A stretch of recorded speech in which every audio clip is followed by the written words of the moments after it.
Sumatera Utara hari ini sore kembali menjumpai Anda untuk edisi Rabu 7 Februari 2024. Kali ini bersama kami, saya Lukman Hakim Storus. Dan saya Putri Rahmadanizin. Sejumlah informasi telah dirangkum tim redaksi kami untuk Anda dan berikut informasi selengkapnya.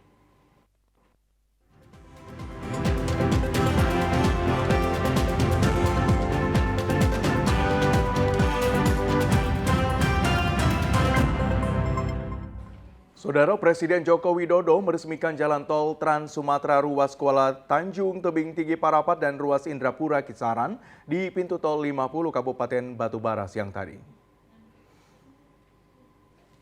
Jalan tol ruas Kuala Tanjung Tebing Tinggi Parapat yang diresmikan yakni seksi Tebing Tinggi Indrapura sepanjang 20 km, tahap pengerjaan dari 2019-2024 dengan total biaya 4,2 triliun rupiah.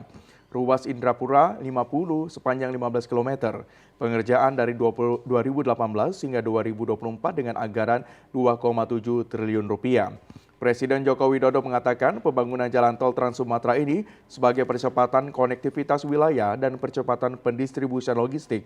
Sementara itu dengan beroperasinya jalan tol Kuala Tanjung diharapkan dapat meningkatkan percepatan distribusi barang dari Pelabuhan Kuala Tanjung dan pengembangan kawasan khusus Semangke. Presiden Jokowi berharap dengan adanya jalan tol yang terdapat di wilayah Sumatera Utara akan dapat menarik minat wisatawan untuk berkunjung ke destinasi pariwisata super prioritas Danau Toba.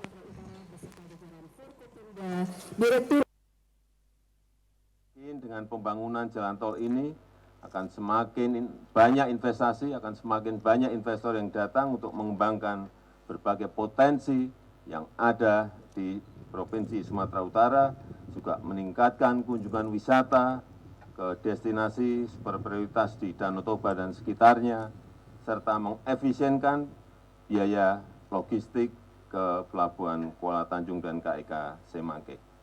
Saya rasa itu yang ingin saya sampaikan, dan kita harapkan dengan jalan tol ini akan terjadi peningkatan daya saing daerah, mendorong tumbuhnya usaha-usaha baru dan menciptakan lapangan kerja yang sebanyak-banyaknya.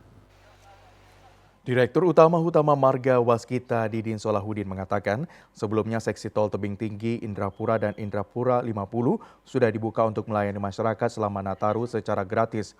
Didin Solahuddin mengatakan seksi tol Tebing Tinggi Sinaksak akan difungsikan untuk arus mudik lebaran. Sementara itu pihak utama Marga Waskita mengatakan agar pembangunan ruas tol Siantar Parapat mendapat dukungan dari pemerintah dan masyarakat agar dapat diselesaikan tepat waktu.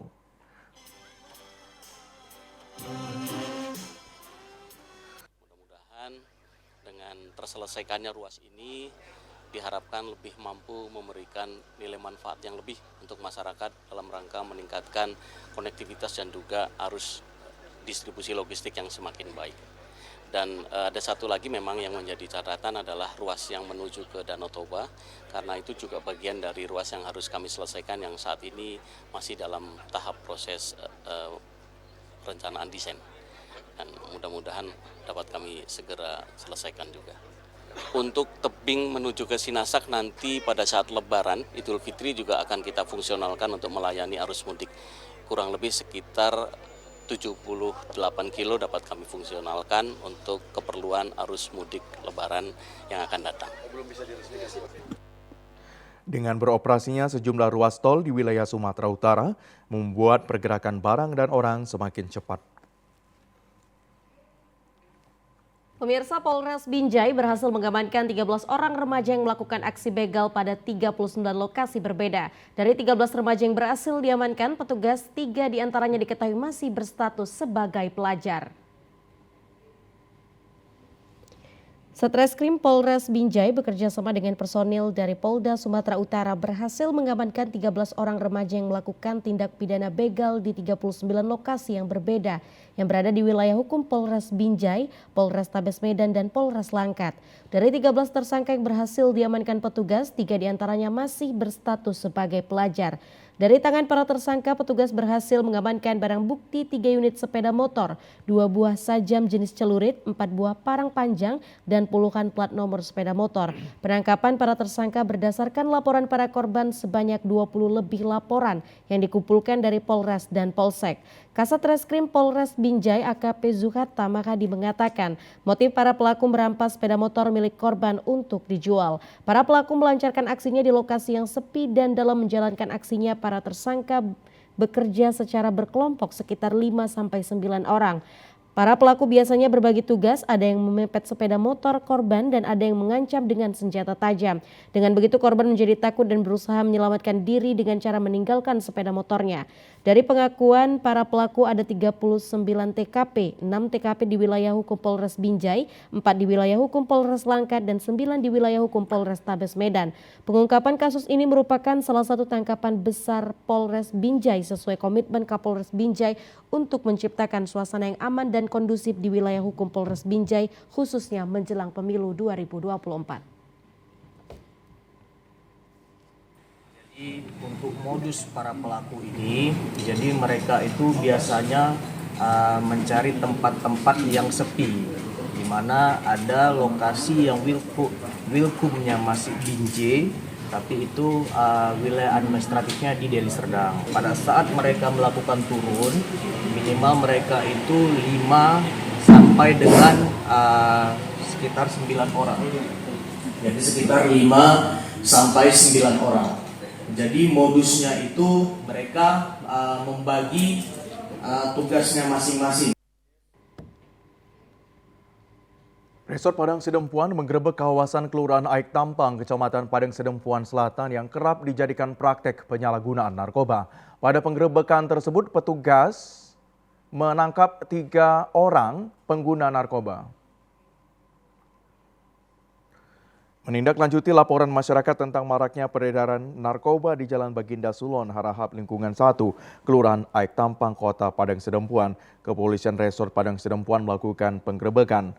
Penggerebekan dipimpin Kapolres Padang Sidempuan AKBP Dudung Setiawan, didampingi Lurah serta Kepala Lingkungan setempat langsung melakukan penyisiran di lokasi.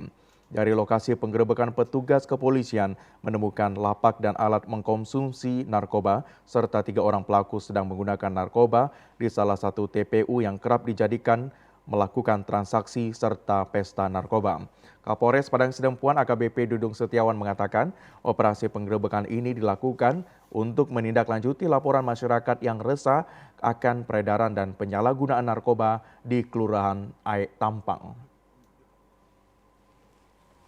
Langsung bertindak cepat, gabungan semua fungsi khususnya Satres Narkoba Polres Padang Sidempuan kita langsung atensikan dan kita dapati ada 3 diduga tersangka pengguna narkotika di wilayah ini, dan kami sekarang bersama dengan Lurah dan Kepling untuk sama-sama menyuarakan perang betul-betul terhadap narkotika. Tidak ada lagi tempat, lokasi, waktu apapun bagi mereka. Kita harus betul-betul selesaikan apapun itu, bubuk-bubuk yang ada kita sepakati, kita musnahkan, kita bakari. Tidak ada lagi tempat bagi mereka itu. Usai melakukan penggerebekan, aparat kepolisian membongkar gubuk yang ada di lokasi tersebut serta membakarnya. Sedangkan ketiga pelaku yang diduga pengguna narkotika jenis sabu-sabu dibawa ke Mapolres Padang Sidempuan untuk pemeriksaan lebih lanjut. Sementara itu, Polres Labusel berhasil mengungkap 9 kasus jaringan gelap narkotika jenis sabu dan ganja dan mengamankan 13 tersangka, 2 diantaranya wanita. Melalui konferensi pers, Kasat Narkoba Polres Labuhan Batu Selatan menjelaskan pengungkapan yang dilakukan selama 16 hari dimulai sejak 18 Januari hingga 3 Februari 2024 berhasil menyita barang bukti sabu sebanyak 11,94 gram, ganja 5,8 gram serta menyita 3 unit sepeda motor, 7 unit handphone serta uang sebesar Rp1.235.000. Pengungkapan 9 kasus tersebut merupakan kerjasama Polres Labuhan Batu Selatan dengan Polsek jajarannya. Kasat Narkoba Polres Labuhan Batu Selatan AKP Endang R. Ginting dalam konferensi pers pada 6 Februari 2024 menyampaikan bahwa ke-13 tersangka merupakan jaringan, bahkan 2 diantaranya residivis dengan kasus yang sama. Dengan adanya pengungkapan kasus ini bisa menekan peredaran narkoba di Kabupaten Labuhan Batu Selatan. Dengan pengungkapan kasus narkoba ini ada berapa tersangka? Tersangka yang kita amankan 13 orang dari 9 kasus yang kita lakukan pengungkapan di wilayah hukum Polres Lampung Selatan. Barang bukti sendiri, Pak?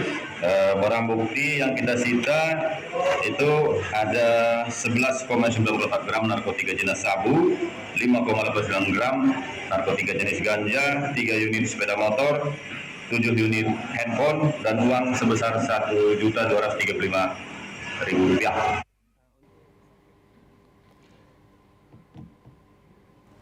Saat ini 9 tersangka dijebloskan dalam tahanan Polres Labuhan Batu Selatan, sedangkan 4 tersangka lainnya yang merupakan wanita berada dalam tahanan lapas.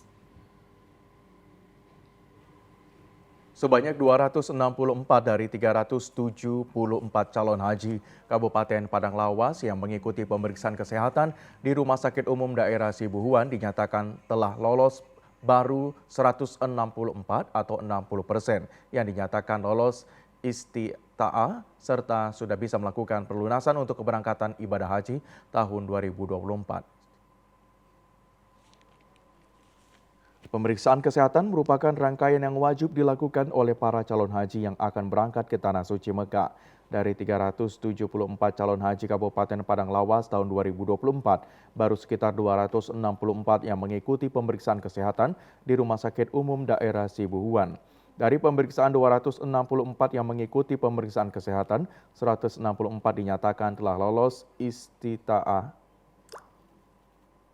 serta sudah bisa melakukan pelunasan untuk keberangkatan ibadah haji tahun 2024. Sedangkan 100 calon haji yang mengikuti pemeriksaan kesehatan hasilnya belum dikeluarkan oleh Dinas Kesehatan. Kepala Kantor Kementerian Agama Palas, Haji Abdul Manan mengatakan semua jemaah calon haji yang dinyatakan lolos istita'ah sudah bisa melakukan pelunasan, sedangkan sisanya masih menunggu hasilnya dari Dinas Kesehatan. Jumlah jemaah haji kita yang saat ini sudah diperiksa kesehatannya dari 344 itu seluruhnya adalah 265. Dari 265 ini yang sudah diperiksa cek kesehatannya istita'ah dari Dinas Kesehatan, maka sampai dengan hari ini yang sudah selesai pemeriksaannya itu 141 yang dinyatakan sudah lulus atau bisa istita'ah kesehatan. Haji Abdul Manan menegaskan pemeriksaan kesehatan itu sangat penting mengingat rangkaian ibadah haji nanti sangat menguras tenaga sehingga dibutuhkan fisik yang kuat. Pemirsa, kantor PT Pos Indonesia cabang Kampung Masjid Kecamatan Kuala Hilir, Kabupaten Labuhan Batu Utara menyalurkan bantuan pangan. Suasana penyaluran bantuan terlihat ricuh dan saling berdesakan. Kondisi ini disebabkan banyaknya penerima bantuan yakni 1.400 orang penerima bantuan pangan dari keluarga penerima manfaat. Warga datang dan memadati halaman kantor PT Pos sehingga nyaris tidak dapat menampung kehadiran warga. Warga berlomba dan saling berdesakan menuju meja petugas menghimput data peserta penerima bantuan pangan dari Bapanas. Salah seorang penerima bantuan Marningot Sinaga mengatakan ia sudah yang kelima kali menerima bantuan pangan berupa beras dan untuk pertama kalinya menerima bantuan melalui kantor PT Pos Indonesia cabang pembantu Kampung Masjid.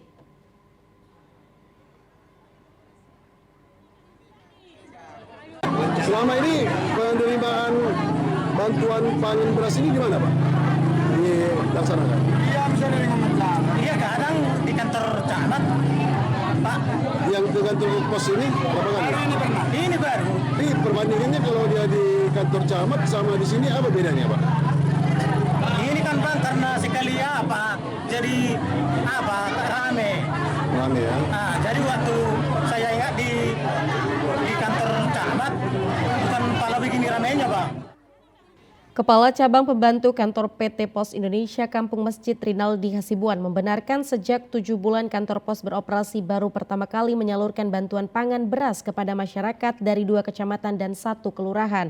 Sedangkan jumlah desa di Kecamatan Kuala Hilir mencapai 6 desa dengan penerima bantuan pangan sebanyak lebih 3.000 kakak.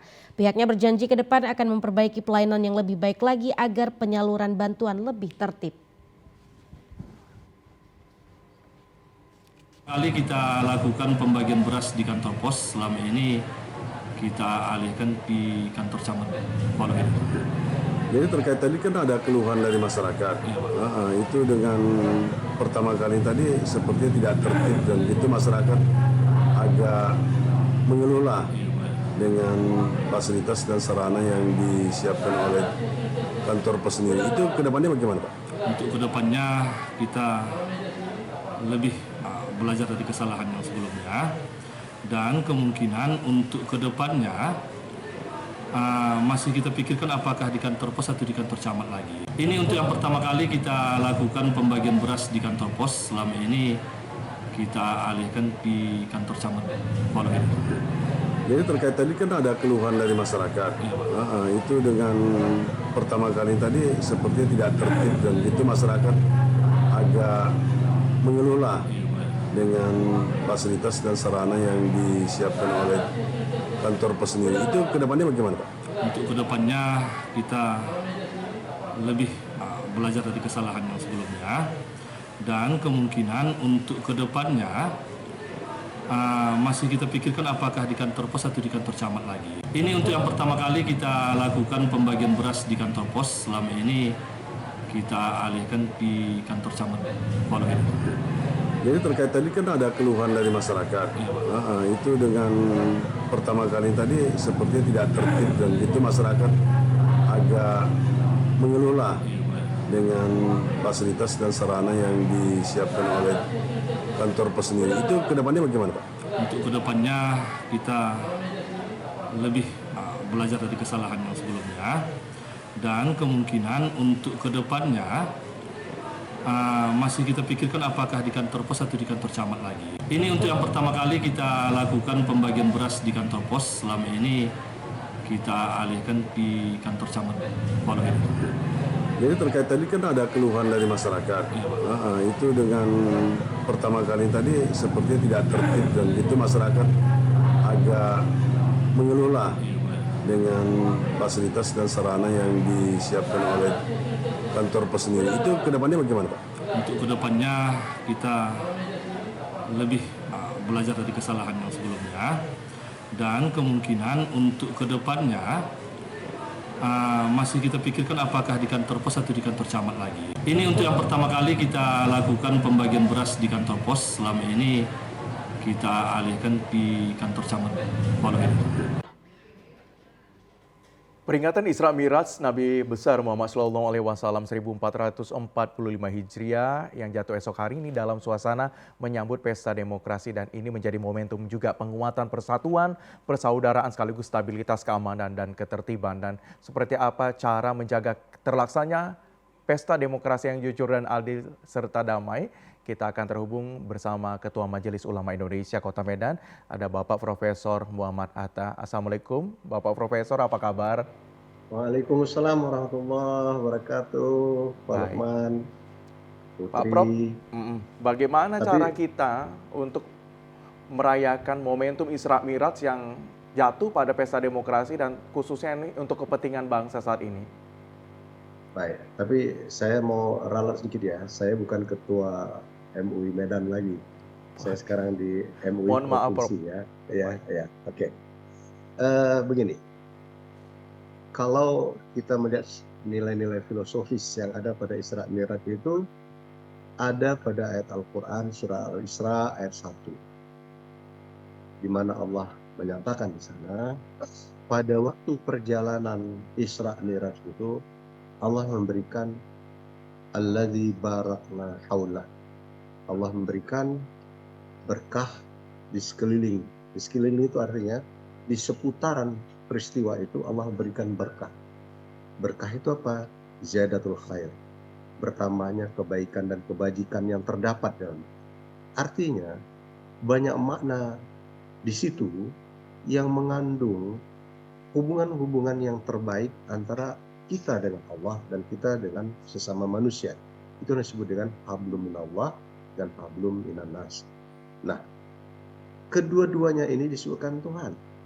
Linuriyahu min ayatina. Kami ingin memperlihatkan kepada manusia tentang kebesaran kami. Apa kebesaran yang ada pada Isra Miraj itu tadi?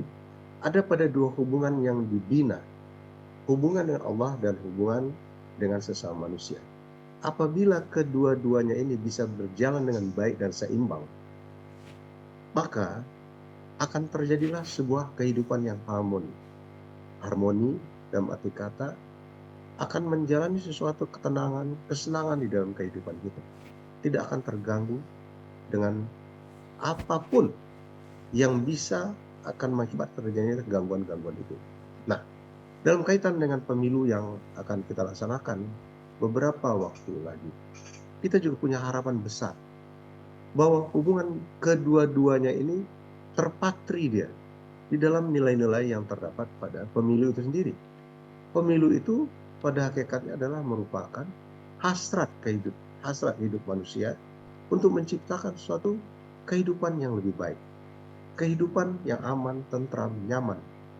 Oleh sebab itulah, maka perangkat-perangkat yang telah ditetapkan yang memakan biaya sedemikian banyak itu harusnya memang kita peruntukkan untuk itu. Bagaimana munculnya kenyamanan, ketenangan yang saya sebut dengan harmoni tadi. Hidup yang harmoni yang didasarkan kepada dua nilai yang terdapat di dalam nilai-nilai Isra Mi'raj itu. Apa itu? Yaitu baiknya hubungan dengan Allah dan baiknya hubungan dengan sesama manusia. Nah, kalau kita lihat makna yang lain dari filosofisnya, bahwa ini sebuah perjalanan suci, perjalanan kehidupan untuk menggapai sesuatu yang lebih tinggi. Apa yang lebih tinggi dalam peristiwa Isra Mi'raj itu adalah ketika Rasulullah berada di Sidratil Muntaha, di Mustawa, tempat yang paling tinggi. Tidak ada tempat yang lebih tinggi lagi dalam nilai-nilai keislaman selain daripada tempat itu. Maka dia disebut dengan langit yang ketujuh. Apa yang didapat di sana adalah ketika Rasulullah mendapatkan amanah untuk menjaga hubungan di antara yang kedua tadi dengan silah, sholat. Adanya perantara.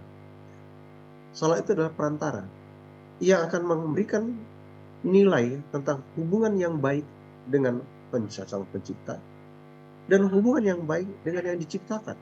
Nah, itulah tadi yang saya sebutkan. Hablum minallah, hablum minanas. Nah, bagaimana cara kita supaya itu bisa terwujud? Nah, maka dalam kaitan inilah, kalau kita kembalikan juga kepada bagaimana Allah mengajari manusia ini. Allah bilang, innallaha la yughayyiru ma biqaumin hatta yughayyiru ma bi anfusihim. Allah tidak akan pernah merubah kondisimu, keadaanmu. Apakah akan menjadi lebih baik kecuali kamu sendiri merubahnya. Nah, inilah perlu kebersamaan kita semua. Kebersamaan di sini adalah bahwa ada rasa kita ini memikul tanggung jawab bersama. Pemilu itu bukan tanggung jawab pemerintah saja, tapi tanggung jawabnya parpol, tanggung jawabnya dosen-dosen seperti saya, tanggung jawabnya para ulama, tanggung jawabnya masyarakat. Nah, bagaimana kita bersama-sama? Pemimpin di atas sana, jadilah pemimpin yang baik. Para petugas yang ada di belah tengah ini, jadilah petugas yang baik. Mereka-mereka yang ikut pemilu ini, ikutlah dengan cara-cara yang baik. Kalau ketiga komponen tadi bisa berjalan dengan baik, maka kita yakin apa yang diharapkan, yang saya sebut tadi dengan adanya nilai-nilai filosofis di dalam Isra Mi'raj. Kira-kira kata Allah, berjalanlah, tempuhlah perjalanan ini dengan sebaik-baiknya, dengan perjalanan yang suci, untuk mendapatkan apa? Untuk mendapatkan sebuah sikap yang disebutkan juga dalam Al-Quran, baldatun thayyibatun wa rabbun ghafur. Terciptanya sebuah kondisi di mana Allah meridai kehidupan kita. Inilah Pak Lukman, Baik. Putri, Baik, Prof. yang menurut saya perlu untuk kita perhatikan. Baik Prof, kita tahu bahwa peristiwa Isra Mi'raj ini susah diterima oleh akal manusia jika tidak mengimaninya. Lantas Prof, kita sebagai bangsa yang membutuhkan kepercayaan dan juga keimanan, bagaimana Prof agar setara dengan bangsa lainnya Prof? Nah, itu sangat tergantung kepada tadi yang saya sebutkan dengan ayat yang saya hubungkan dengan ayat Al-Quran tadi, bahwa Tuhan tidak akan pernah merubah nasibmu kalau kau tidak mau merubahnya sendiri. Kita tengok sekarang perkembangan dunia ini. Apa yang menjadi tren pokok sekarang? Teknologi, ilmu, ternyata semua itu tidak bisa menjawab apa yang menjadi kebutuhan manusia pada saat ini. Kebutuhan manusia pada saat ini lebih kepada kebahagiaan, ketenangan, kesejahteraan. Bagaimana kita bisa menciptakan ini dalam sisi-sisi kehidupan kita sebagai apapun? Nah, kalau demikian maka yang bisa menjawab itu tadi adalah kita ini. Kita ini yang bisa memberikan jawaban itu dengan cara mengikuti perkembangan tren yang terjadi di dunia ini. Jangan kita gaptek. Gaptek ini nanti kalau macam saya lah. Kadang-kadang cucu saya yang umur 4 tahun itu lebih ahli menggunakan handphone daripada saya. Nah, ini gaptek lah. Ya, seyogianya enggak begitu kan. Nah, kita harus lebih banyak tahu daripada anak keturunan kita. Begitu juga dengan masalah-masalah yang lain, masalah ekonomi misalnya. Ekonomi kita itu sangat tergantung kepada kita. Makanya dulu Soekarno membuat ada upaya berdikari, berdiri di atas kaki sendiri. Itu menunjukkan membangun jati diri, membangun jati bangsa, diri bangsa. Bagaimana supaya kita ini memiliki kepribadian dalam ekonomi. Begitu juga dalam politik misalnya. Yang sempat gonjang-gonjing politik ini akan menghancurkan kita. Janganlah gara-gara pemilu ini nanti kita sudah tak bertuguran satu sama lain. Padahal mereka-mereka yang di atas sana tuh besok sudah ketawa-ketawa, salam-salaman. Malah kalau yang apa diangkat jadi menteri, jadi apa. Lah, sementara kita di bawah ini, jangan kita rusak. Ya, jangan kita rusak segala sesuatu yang berjalan dengan baik di permukaan bumi ini. Kita aturlah dengan sebaik-baiknya. Dunia ini membutuhkan keamanan, kenyamanan. Tidak ada yang membutuhkan seperti yang terjadi di Gaza pada saat ini kan. Nah, oleh sebab itu sayangilah Indonesia ini, negara kesatuan Republik Indonesia yang kita kasih bersama ini. Terima kasih. Baik, Profesor, terakhir ini Pak Profesor, mungkin tadi Pak Profesor sudah menyampaikan bagaimana cara kita meningkatkan derajat bangsa agar lebih tinggi lagi. Nah, bagaimana juga kita pemahaman juga akan relasi spiritual dan relasi sosial kemanusiaan di tengah perpecahan yang mungkin karena pilihan sekarang, pilihan cawapres gitu. Dan sekaligus Pak Profesor, himbauan kita kepada masyarakat agar menyukseskan pemilu 2024 mendatang. Iya begini. Kadang-kadang segala sesuatu itu perlu kita tarik untuk diri kita dulu. Kita tarik untuk diri kita. Bagaimana supaya tercipta hal yang terbaik? Sama saya ini kan dosen, saya guru. Guru saya dulu bilang begini, kau punya anak, anakmu tuh kau masukkan sekolah, apa harapanmu dari sekolah? Saya bilang, agar dia bisa menjadi didik dengan baik. Nah, kalau begitu, kalau jadi guru, jadilah kau guru yang kau harapkan itu. Bisa mendidik anak orang lain dengan baik. Nah ini, jadi kita tarikkan kepada diri kita. Sekarang, negara kita ini membutuhkan kebaikan-kebaikan dari berbagai sisi. Itu kebutuhan kita, bukan kebutuhan orang lain. Orang lain menonton aja itu. Nah sekarang, kebutuhan kita itu akan kita cerna bersama. Maka tadi saya bilang, janganlah sempat pilihan-pilihan kita itu membuat kita tak berteguran satu sama lain. Besok jumpa dengan Lukman, gara-gara dia milih nomor 5, saya milih nomor 6. Jadi nggak baik lagi hubungan kita. Padahal orang 5 dan 6 ini besok tuh udah berpesta pora dia bersama-sama kan. Artinya bersama-sama dengan kita semua. Nah oleh sebab itulah maka saya berharap terutama kepada umat Islam yang mayoritas di negeri. Mari kita bersama-sama membangun jati diri kita yang baik. Bukankah Islam itu adalah Muslim, orang yang dengan teguh memegang agamanya dengan baik. Agama kita itu mengajarkan kita kepada arah yang baik. Oleh sebab itu tunjukkan bahwa diri kita ini seorang Muslim. Pemilu ini perlu kita isi dengan baik. Dia harus diisi oleh orang baik. Jangan diisi oleh orang yang tidak baik. Nanti negara kita tadi bawa kemana? Ini kebutuhan kita kan? Kebutuhan kita masing-masing. Sebagai apapun Anda, maka kewajiban kita lah. Mari sama-sama kita menjaga negara kita yang baik ini. Tak ada negara yang lebih baik dari kita nih. Yakinlah. Kalau misalnya ditawarin kita sekarang, mau ke Amerika atau mau ke mana Eropa sana, saya tak akan mau ke sana. Terima kasih. Saya rasa kita punya yang lebih baik. Baik.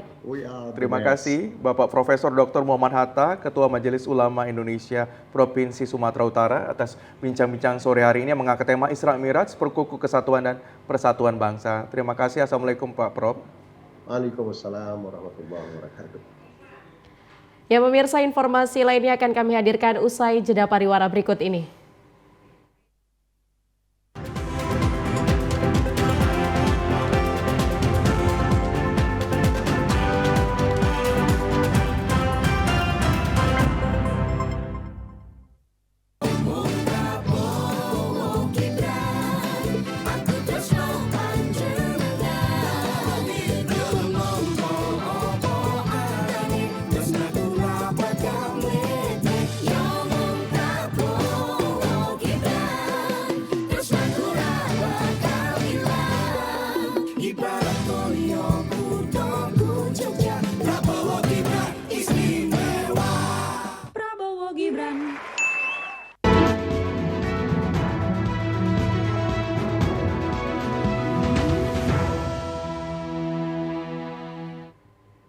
Pemirsa, terima kasih Anda masih bersama kami. Pengawasan partisipatif masyarakat terhadap pemilihan umum 2024 terus didengungkan untuk terselenggaranya proses demokrasi yang jujur, adil, bersih, dan transparan. Dan hasilnya bisa diterima peserta pemilu dan masyarakat luas. Badan Pengawas Pemilu di semua tingkatan terus menggandeng potensi di masyarakat dalam upaya mengawasi jalannya pesta demokrasi pemilu 2024. Di wilayah kota Gunung Sitoli, Sumatera Utara masih diselenggarakan sosialisasi pengawasan partisipatif masyarakat dalam mencegah terjadinya kerawanan dan permasalahan yang mungkin timbul dan mengganggu jalannya proses pemilu. Kerawanan yang dicegah mulai dari ketidaknetralan dan ketidakprofesionalitasan penyelenggara pemilu hingga peserta pemilu melakukan pelanggaran. Selanjutnya kerawanan pemilu juga bisa terjadi seperti sengketa antara peserta pemilu dan terjadi konflik antara pendukung. Untuk itu pada sosialisasi yang diselenggarakan pihak Bawaslu Gunung Sitoli di kawasan Desa Ombolata Ulu mengajak proaktif masyarakat melakukan pengawasan secara partisipatif sebagaimana dijamin di dalam aturan Perbawaslu nomor 2 tahun 2023. Pengawasan partisipatif ini lebih dititik beratkan kepada seluruh elemen masyarakat dapat berkontribusi melakukan langkah-langkah konkret pencegahan terhadap pengawasan proses penyelenggaraan pemilu ke depan ini. Melakukan pemetaan terhadap kerawanan pelanggaran pemilu. Ya, saat ini kita sudah menyampaikan instruksi ke jajaran Panwaslu Kecamatan sampai kepada PKD. Kita lagi mentabulasi beberapa desa di wilayah kecamatan yang ada di wilayah Kota Gunung Sitoli terkait dengan potensi-potensi yang tingkat kerawanannya kita duga ada potensi pelanggaran pemilu. Seluruh peserta sosialisasi pengawasan partisipatif masyarakat ini telah menerima materi dari narasumber yang mumpuni di bidangnya. Penyelenggaraan pemilu nantinya berlangsung sebagaimana azas langsung umum, bebas rahasia, jujur, adil, dan berkualitas.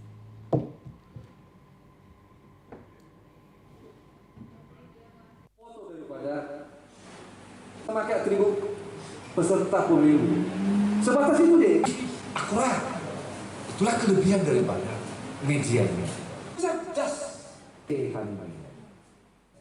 Nia Selatan menjadi daerah prioritas pengiriman logistik pemilu karena akses yang harus menggunakan kapal dan sangat tergantung pada cuaca. Untuk mengantisipasi kendala pengiriman, KPU Sumut bekerja sama dengan TNI Polri dalam penyediaan kapal bantuan menghadapi cuaca buruk. Badan Pengawas Pemilu di semua tingkatan terus menggandeng potensi di masyarakat dalam upaya mengawasi jalannya pesta demokrasi pemilu 2024. Di wilayah Kota Gunung Sitoli, Sumatera Utara masih diselenggarakan sosialisasi pengawasan partisipatif masyarakat dalam mencegah terjadinya kerawanan dan permasalahan yang mungkin timbul dan mengganggu jalannya proses pemilu. Kerawanan yang dicegah mulai dari ketidaknetralan dan ketidakprofesionalan penyelenggara pemilu hingga peserta pemilu melakukan pelanggaran. Selanjutnya, kerawanan pemilu juga bisa terjadi seperti sengketa antara peserta pemilu dan terjadi konflik antara pendukung. Untuk itu, pada sosialisasi yang diselenggarakan pihak Bawaslu Gunung Sitoli di kawasan desa Ombolata Ulu, mengajak proaktif masyarakat melakukan pengawasan secara partisipatif bagaimana dijamin dalam aturan Perbawaslu nomor 2 tahun 2023. Pasca di Sorlip kemarin itu sudah disampaikan ke pihak penyedia dan kemudian itu semuanya sudah dipenuhi mereka. Tapi namun ada dalam pembakingan ini ada beberapa juga kekurangannya dan itu juga sudah kita sampaikan ke pihak penyedia. Seluruh peserta sosialisasi pengawasan partisipatif masyarakat ini telah menerima materi dari narasumber yang mumpuni. Penyelenggaraan pemilu nantinya berlangsung sebagaimana azas langsung umum bebas rahasia, jujur, adil, dan berkualitas.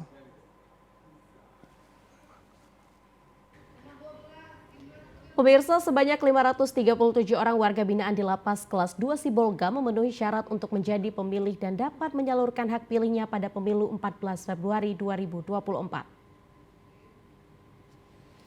Sebelumnya, jumlah warga binaan Lapas Kelas 2 Sibolga yang memiliki hak pilih di pemilu tahun 2024 mencapai 707 orang. Namun mendekati hari pemilihan umum terjadi pengurangan jumlah karena sebagian warga binaan ada yang menjalani proses pembebasan hampir 170 orang lebih. Kasub Seksi Registrasi Lapas Kelas 2 Sibolga Helianto menjelaskan, ke-537 warga binaan tersebut telah terdaftar dalam daftar pemilih tetap di Lapas Kelas 2 Sibolga. Ditetapkan oleh KPU Kabupaten Tapanuli Tengah sehingga warga binaan ini dapat menggunakan hak pilihnya. Selain 537 warga binaan, terdapat juga sekitar 51 orang pegawai Lapas Kelas 2 Sibolga yang nantinya juga menggunakan hak pilihnya di Lapas Kelas 2 Sibolga. Pada pemilu tahun ini, Lapas Kelas 2 Sibolga menyediakan 3 tempat pemungutan suara. Sementara untuk petugas KPPS merupakan para pegawai Lapas Kelas 2 Sibolga yang telah mengikuti bimbingan teknis dari KPU Kabupaten Tapanuli Tengah. Sementara dari segi keamanan pada pelaksanaan pemilu di Lapas Kelas 2 Sibolga, pihak Lapas telah berkoordinasi dengan aparat kepolisian setempat dan juga melibatkan petugas keamanan Lapas untuk menyukseskan pelaksanaan pemilu tahun 2024. Lapas Kelas 2 Sibolga juga telah melakukan sejumlah sosialisasi kepada warga binaan. Bahkan beberapa pegawai Lapas Kelas 2 Sibolga juga telah mengikuti bimbingan teknis yang diselenggarakan KPU yang bekerja sama dengan Kanwil Hukum dan HAM Sumatera Utara. Persiapan pemilu ini, yang pertama kemarin kami juga sempat mendapatkan BIMTEK langsung di Lapas Sibolga. Kami mengundang meminta KPU untuk memberikan BIMTEK khusus ke Lapas Sibolga untuk pegawai-pegawainya juga yang ikut dalam hal sebagai peserta KPPS maupun keamanan ketertiban. Selain sosialisasi atau BIMTEK koordinasi dengan KPU Provinsi juga yang dilaksanakan di Kanwil Sumatera Utara, Kanwil Kemenkumham. Di sana kami perwakilan dari setiap lapas, terkhusus dari Lapas Sibolga mengirim 2 orang untuk mengikuti BIMTEK tersebut. Untuk mengatasi kecurangan pada pelaksanaan pemilihan umum 2024 yang pelaksanaannya tinggal 1 pekan lagi, Badan Pengawas Pemilu Kota Sibolga akan menerapkan sistem patroli rutin ke kawasan pemukiman warga. Untuk mengatasi kecurangan pada pelaksanaan pemilihan umum 2024, penerapan sistem patroli rutin digunakan Bawaslu Kota Sibolga bertujuan mencegah terjadinya pelanggaran pemilu terutama menjelang hari pencoblosan di TPS. Koordinator Divisi Penanganan Pelanggaran dan Penyelesaian Sengketa Pemilu Bawaslu Kota Sibolga, Sio Bangun Marganda mengatakan, Bawaslu Kota Sibolga dan jajarannya terutama di tingkat kecamatan menginginkan pelaksanaan pemilu serentak di Kota Sibolga berjalan tertib dan lancar. Salah satu cara untuk mengantisipasi secara dini akan terjadinya bentuk pelanggaran pada pemilu 2014, baik yang dilakukan pada masa kampanye maupun pada masa tenang, yakni dengan melakukan patroli rutin. ke berbagai kawasan yang dianggap rawan terjadinya pelanggaran pemilu. Menurut anggota Bawaslu Kota Sibolga, ada beberapa jenis pelanggaran pemilu yang kerap terjadi pada masa kampanye yang kemungkinan menghadirkan anak-anak. Pelanggaran pemilu yang paling dikhawatirkan yakni terjadinya money politik atau serangan fajar kepada masyarakat. Untuk mencegah terjadinya praktik money politik, Bawaslu Kota Medan dan Sentra Gakumdu akan lebih melakukan patroli rutin dari pagi hingga malam hari, sehingga tidak ada celah bagi para pelaku money politik di Kota Sibolga untuk melancarkan aksinya yang mencederai kejujuran pemilu. Selain meningkatkan patroli rutin, Bawaslu Kota Sibolga juga meminta peran aktif dari masyarakat dan para partai politik agar segera melaporkan jika ada menemukan bentuk pelanggaran pemilu, terutama menyangkut money politik.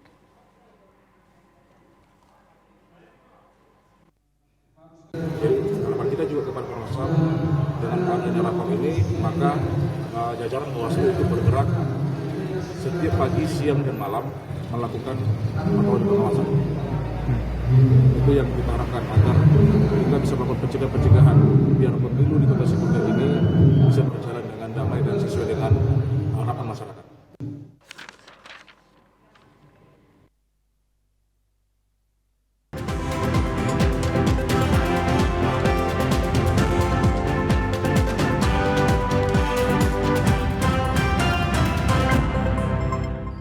Berikut kami sampaikan informasi perakhiran cuaca di sejumlah daerah di Sumatera Utara dari Badan Meteorologi, Klimatologi, dan Geofisika Wilayah 1 Medan yang berlaku untuk esok, Kamis 8 Februari 2024. Halo Sobat BMKG, berjumpa kembali bersama saya Marta Manurung, perakiraan cuaca Balai Besar MKG Wilayah 1 Medan yang akan menyampaikan informasi perakiraan cuaca dan hotspot Provinsi Sumatera Utara untuk hari Kamis 8 Februari 2024. Pada pagi hari, wilayah Sumatera Utara diperkirakan cerah berawan. Pada siang hingga sore hari berpotensi hujan ringan hingga lebat di sebagian wilayah Sumatera Utara, di mana potensi hujan lebat terjadi di Pakpak Barat, Tapanuli Utara, Tapanuli Tengah, Tapanuli Selatan, Madinah, dan Nias Selatan.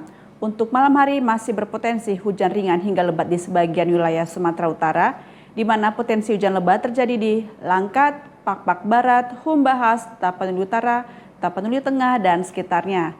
Serta untuk dini hari diperkirakan berawan di seluruh wilayah Sumatera Utara dengan suhu udara 17 hingga 34 derajat Celcius dan kelembapan udara 60 hingga 95%. Arah angin bertiup dari barat laut hingga timur laut dengan kecepatan angin 10 hingga 30 km per jam. Pada tanggal 6 Februari 2024 terpantau tidak ada titik panas di wilayah Sumatera Utara. Kami tetap menghimbau kepada masyarakat agar tetap waspada akan potensi hujan lebat yang dapat disertai petir dan angin kencang di wilayah pantai barat, lereng barat, dan lereng timur Sumatera Utara yang dapat berpotensi mengakibatkan banjir ataupun longsor. Demikianlah informasi perakiraan cuaca dan hotspot yang dapat kami sampaikan. Semoga bermanfaat bagi Sobat BMKG semuanya. Terima kasih dan sampai jumpa. Informasi tadi mengakhiri jumpa kita di Sumatera Utara hari ini sore. Mewakili kerabat kerja yang bertugas, saya Lukman Hakim Storus. Dan saya Putri Rahmadani Zain. Terima kasih atas perhatian Anda. Selamat sore dan sampai jumpa.